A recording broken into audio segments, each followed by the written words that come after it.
Jim, this next question sent to CornyDriveThru at gmail.com from John M. in Cincinnati. I have to imagine this was answered at some point in time, so apologies for the redundancy. However, I've been rewatching the beginnings of the Attitude Era, and I'm watching the burial of Jim Neidhart right before his departure.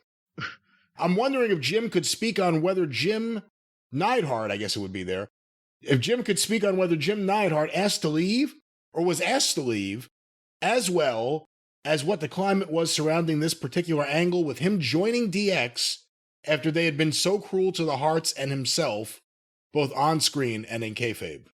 God, I can't even remember that specific incident, but what with Jim Neidhart was a great guy, and he was a tremendous athlete. The reason they called him the Anvil is he had placed fairly highly, or won, I can't remember which, an anvil throwing competition back before he got into wrestling. And he had played some football, and I met him in Mid-South when we went down there. He was working for Bill Watts, and he and Butch Reed had been a team. Of course, they split them up, and then Neidhart went to Memphis from there. But that's where we got to know him, and he was a heck of a guy and fun in the locker room. And like I said, he was a good talent and had gotten to be a good worker, and especially when that was 84. I met him by 86. He teamed up with Brett, and because Jim was a son-in-law of the Hart family. Obviously, Natty is his daughter. And so anyway, he and Brett were a great tag team. And the problem was, like a lot of other guys, over a period of the 90s, Jim had gotten older. He had gotten a little bigger. He always had the big belly, but he was an athletic beast. And he had gotten extracurricular activities, things outside the ring that hampered his performance. And that period in, 95, 6, 7, thereabouts, where they brought him back. And remember, at one point, they put a mask on him and made him Who. Who? That was in 95, I think. No, 96. 96. Because that Who was along with the Goon and T.L. Hopper and all that shit. And again, not my fault. People say, well, you were involved in all that. I booked some of the talent, but I didn't give them any of the gimmicks, even though I was on the creative team. That was Vince commandeering it and Bruce following along. I was asking why couldn't everybody just use their own name.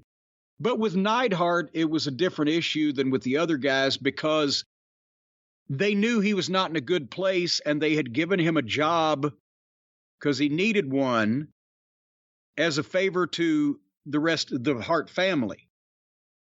But they tried to use him as himself at one point. It didn't work, and then they put the hood on him, and Who is that? That's Who, right. It's some play on words that Vince wanted to Abbott and Costello routine. That didn't work.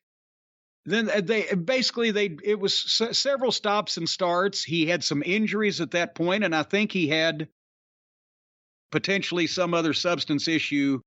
I know he had them in his life. I'm not trying to out anybody for anything that they didn't know. It was covered and documented.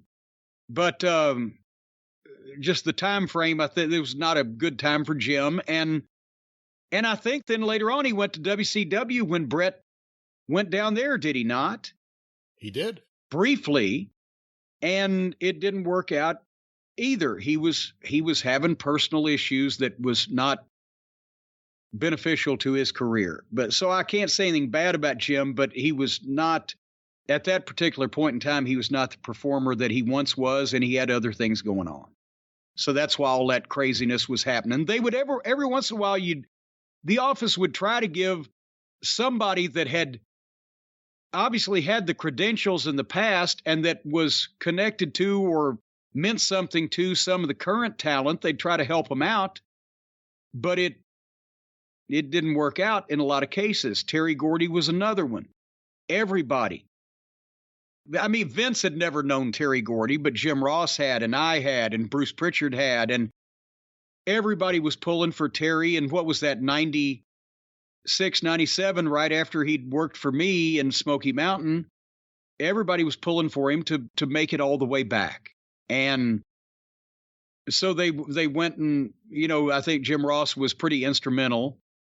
But we got him a spot there. They called him the executioner because, again, they didn't want to advertise Terry Gordy and people think the Terry Gordy in their mind was going to be what they saw. It was to give a guy who needed a job rather than exploit the name of Terry Gordy. So the executioner, and it was brief, and Terry was just not able to come back mentally, so that didn't work either. But there were a few times there where the evil empire actually tried to do good things for people, and they generally never worked out. That's probably why Vince quit doing it, because it never worked out. But that's what that was about.